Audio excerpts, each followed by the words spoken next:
Hello students, as you know that we are learning about a very important lesson known as anatomy of flowering plants.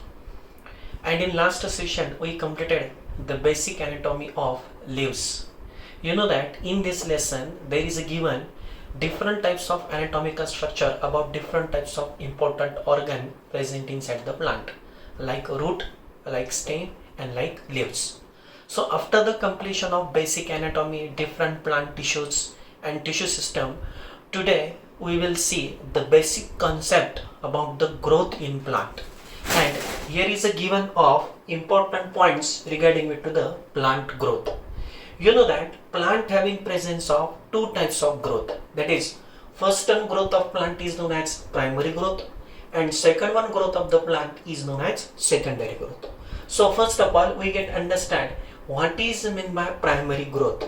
Primary growth of plant is a growth which is due to the presence of apical meristems. You know that what are the apical meristems? Apical meristems are those meristems which are present in apical regions of root and stem system. So apical meristematic tissues are significant for performing primary growth inside the plant. And what is the symbol for primary growth inside the plant? So there is a increase in length of root and stem. जब root की और stem की length increase हो जाती है तो उसको हम कहते हैं प्लांट की प्राइमरी ग्रोथ। और प्राइमरी ग्रोथ के लिए जो टिश्यूज रिस्पॉन्सिबल होती है उनको हम कहेंगे अपाइकल मेरिस्टेम्स। और दूसरी जो ग्रोथ होती है प्लांट के अंदर उसको हम कहते हैं सेकेंडरी ग्रोथ। अब सेकेंडरी ग्रोथ का पार्ट हमारे लिए बहुत इंपॉर्टेंट है। अब सेकेंडरी ग्रोथ का मतलब क्या होता है? The growth which is due to the presence of lateral meristems. इसका मतलब ये होता है कि प्लांट के अंदर जो लैटरल मेरिस्टेम्स होती है उसके वजह से जो ग्रोथ होगा उसको हम सेकेंडरी ग्रोथ कहेंगे। And what is the indication of secondary growth? तो सेकेंडरी ग्रोथ का सबसे बड़ा इंडिकेशन होता है इंक्रीजिंग ग्रोथ ऑफ प्लांट। इसका मतलब ये होता है कि प्लांट का जो एरिया होता है, स्टेम का एरिया, वो धीरे धीरे इंक्रीज होने लगता है। तो जितना पहले स्टेम का एरिया होता है उससे भी स्टेम का एरिया धीरे धीरे बढ़ने लगता है। अब ये बढ़ता क्यों है? क्योंकि वहां पे सेकेंडरी जाइलम की और सेकेंडरी फ्लोएम की जो टिश्यूज है वो फॉर्म हो जाती है। अब हमें वही देखना है कि सेकेंडरी जाइलम, सेकेंडरी फ्लोएम किस तरीके से फॉर्म होती है। और ये जो सेकेंडरी ग्रोथ प्लांट के अंदर होती है इसका मेन रीजन क्या है? Due to the presence of vascular cambium and cork cambium. अब ये जो है वेस्कुलर कैम्बियम का पार्ट जो है आज उसको हम कंप्लीट करेंगे। कॉर्क कैम्बियम का जो पार्ट होगा उसको हम नेक्स्ट लेक्चर में कंटिन्यू करेंगे। तो सबसे पहले देखिए, पहले हम समझ लेते हैं कि सेकेंडरी ग्रोथ के क्या क्या डायग्राम्स है। तो ये सबसे पहला डायग्राम होगा सेकेंडरी ग्रोथ के लिए। ये सेकंड वन डायग्राम दिया है, ये थर्ड वन डायग्राम और ये फोर्थ वन डायग्राम। तो देखिए सेकेंडरी ग्रोथ कैसे होता है। सबसे पहले देखिए यहाँ पे आपको एक डायग्राम दिख रहा होगा जिसके अंदर आप देख सकते हो here is a presence of epidermis, here is a presence of cortex, here is a presence of primary phloem, here is a presence of cambium bed, here is a presence of primary xylem and here is a presence of pith. ये आप जानते हो, this is the basic anatomy of dicot stem. You know that only dicot having secondary growth because they having presence of cambium bands, they having presence of cambium tissues, and this is the basic anatomy of dicot stem. So ये तो already आपको मालूम है। लेकिन अब secondary growth होने के लिए सबसे इंपॉर्टेंट क्या है? तो सेकेंडरी ग्रोथ होने के लिए सबसे इंपॉर्टेंट होती है कैम्बियम की बैंड्स। अब कैम्बियम के दो टाइप्स है, मतलब ये जो वेस्कुलर कैम्बियम होता है इसके दो टाइप्स है।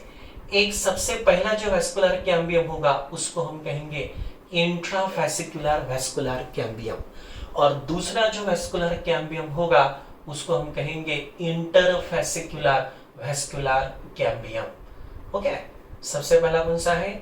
Interfascicular vascular. सबसे पहला है वो है इंट्राफेसिकुलर वेस्कुलर कैम्बियम और दूसरा जो है वो है इंटरफेसिकुलर वेस्कुलर कैम्बियम। तो ये जो है इसको हम कहेंगे intrafascicular vascular cambium.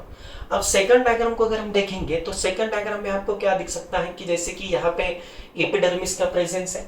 After the epidermis you can appear again cortex, you can appear again, that is the primary phloem, then primary xylem, ये primary xylem ये primary phloem है, और यहाँ पे ये पिथ होगा। लेकिन यहाँ पे ये क्या बनता है? ये यहाँ पे कैम्बियल रिंग का फॉर्मेशन हो जाता है। ये जो रिंग आप देख रहे हो इसको हम कहेंगे कैम्बियल रिंग। और कैम्बियम रिंग क्यों बनी? क्योंकि ये जो इंट्राफेसिकुलर वेस्कुलर जो कैम्बियम होती है, मतलब फ्लोएम के और जाइलम के बिटवीन जो है वो इंट्रा है, लेकिन जब ये सारी इंट्रा एक दूसरे को एडजॉइन हो जाती है, जब एक दूसरे को ज्वाइन हो जाती है, तो इसको हम कहेंगे इंटरफेसिकुलर वेस्कुलर कैम्बियम। इसका मतलब ध्यान में रखो, ये जो है ये इंट्राफेसिकुलर वेस्कुलर कैम्बियम है फ्लोएम के और जाइलम के बिटवीन, और ये जो है ये इंटर है, मतलब उनको जोड़ने वाली। तो जितनी भी इंट्राफेसिकुलर वेस्कुलर कैम्बियम्स है उनको ज्वाइन करने वाली जो होती है वो होती है intrafascicular vascular cambium. So due to the joining of intrafascicular vascular cambium, there is a formation of a basic ring, and that ring is known as cambial ring. And now this cambial ring is very significant just to performing the secondary growth inside the plant. Now we can appear, here is the presence of another one diagram. In this next diagram we can appear different types of new portions. जैसे कि जब cambial ring बन जाएगी, अब cambial ring का function क्या है देखिए, तो कैम्बियल रिंग क्या करेगी, ये जो प्राइमरी जाइलम होती है और ये जो प्राइमरी फ्लोएम होती है, इनके अंदर जितनी भी सेल्स होती है उनको वो क्रश करती है। क्रश करती मतलब उनको ब्रेक करेगी, और उनको जब ब्रेक किया जाएगा, उन सेल्स जब वो ब्रेक होगी तो उन सेल्स से कुछ न्यू सेल्स फॉर्म होती है, और जो भी न्यू सेल्स फॉर्म होती है उनको हम secondary xylem and secondary phloem कहेंगे। अब तीसरे डायग्राम में आपको क्या देखने को मिलता है, तो तीसरे डायग्राम में आप देख सकते हो कि यहाँ पे ये कैम्बियल रिंग का प्रेजेंस है, ये जो है ये कैम्बियल रिंग है, लेकिन ये जो पोर्शन है ये सेकेंडरी फ्लोएम का पोर्शन है, और ये जो पोर्शन है ये सेकेंडरी जाइलम का। देखिए ये सेकेंडरी जाइलम का पार्ट है, और ये जो है ये सेकेंडरी फ्लोएम का पार्ट है, और बीच में ये जो आपको रिंग दिख रहा है ये कौन सा रिंग होगा, तो ये जो रिंग यहाँ पे आप देख सकते हो ये होगा कैम्बियल रिंग। तो कैम्बियल रिंग ने क्या किया, टू न्यू पोर्शंस को फॉर्म किया, यहाँ पे दो न्यू पोर्शन बन जाए, दैट इज एक सबसे पहला सेकेंडरी जाइलम बना, और दूसरा जो न्यू पोर्शन बना उसको हम कहेंगे सेकेंडरी फ्लोएम। सो यहाँ पे अब ये जो है ये प्राइमरी लेवल की टिश्यूज है, यहाँ पे जो टिश्यूज आप देख सकते हैं ये प्राइमरी लेवल की है, प्राइमरी जाइलम प्राइमरी फ्लोएम की कुछ टिश्यूज यहाँ पे आप अपेयर कर सकते हो, लेकिन जब प्राइमरी जाइलम में और प्राइमरी फ्लोएम में जब क्रशिंग हुआ तो उससे जो न्यू सेल्स बनी, तो उन न्यू सेल्स की वजह से क्या हुआ, सेकेंडरी जाइलम का और सेकेंडरी फ्लोएम का पोर्शन यहाँ पे फॉर्म हुआ। इसका मतलब ये है, तो कैम्बियल रिंग क्या करती है, so cambial ring can carry out crushing of primary xylem and primary phloem. और सबसे लास्ट वाला जो डायग्राम है इसके अंदर आप देख सकते हो कि सबसे लास्ट वाले डायग्राम के अंदर स्टेम का जो एरिया है वो सबसे ज्यादा है, जैसे कि यहाँ पे स्टेम का एरिया इतना ज्यादा नहीं था, अब इसके कंपैरिजन में यहाँ पे स्टेम का एरिया थोड़ा ज्यादा है, क्योंकि यहाँ पे प्राइमरी जाइलम की प्राइमरी फ्लोएम थी, लेकिन अब प्राइमरी जाइलम प्राइमरी फ्लोएम के साथ साथ कुछ न्यू टिश्यूज भी बन गई जिसका नाम है secondary xylem and secondary phloem. तो स्टेम का जो एरिया है वो पहले से और भी इंक्रीज हुआ, और ये वाली जो डायग्राम है इसके अंदर आप देख सकते हो here is a formation of two basic layers, that is phellem and phellogen. अब ये आउटर मोस्ट लेयर है डाइकोट स्टेम की, लेकिन इनके बारे में हम बाद में स्टडी करेंगे। सबसे पहले अब हमें यहाँ पे क्या दिख सकता है, तो जैसे कि आप यहाँ पे फिर से देख सकते हो कि ये जो एरिया होगा ये सेकेंडरी फ्लोएम का एरिया होगा। देखो मैं यहाँ पे इंडिकेट करता हूँ, ये जितना भी पोर्शन है ये पूरा सेकेंडरी फ्लोएम का पोर्शन है, और यहाँ पे ये कैम्बियल रिंग का प्रेजेंस आप देख सकते हो। ये जो रिंग होगा इसको हम कैम्बियल रिंग कहेंगे, और कैम्बियल रिंग के अंदर ये जो सारा पोर्शन है ये सेकेंडरी जाइलम का है। इसका मतलब क्या है कि सेकेंडरी जाइलम का जो एरिया है वो बहुत ही ज्यादा है, ये जितना भी आप इंटरनल रीजन देखोगे ये पूरा सेकेंडरी जाइलम से क्या होता है, इंटैक्ट होता है, और ये जो टिश्यूज है ये प्राइमरी लेवल की जाइलम फ्लोएम की कुछ टिश्यूज यहाँ पे हम देख सकते हैं। तो ज्यादा से ज्यादा जो पार्ट है वो सेकेंडरी जाइलम का यहाँ पे बन जाता है। कभी कभी तो ऐसा भी होता है कि प्राइमरी फ्लोएम और सेकेंडरी फ्लोएम भी क्रश होके सेकेंडरी जाइलम का जो पोर्शन है उसको इंक्रीज करती है, तो सेकेंडरी जाइलम का जो एरिया है वो धीरे धीरे क्या होने लगता है, एक्यूमुलेट होने लगता है। और सेकेंडरी ग्रोथ में हम सबसे देख सकते हैं इंपॉर्टेंट बात, मेडुलरी रेज का formation. What are the medullary rays? Medullary rays are those type of rays which get arises from secondary phloem. ये जो पोर्शन है ये पूरा पोर्शन सेकेंडरी फ्लोएम का है, ये सेकेंडरी फ्लोएम का पोर्शन है पूरा।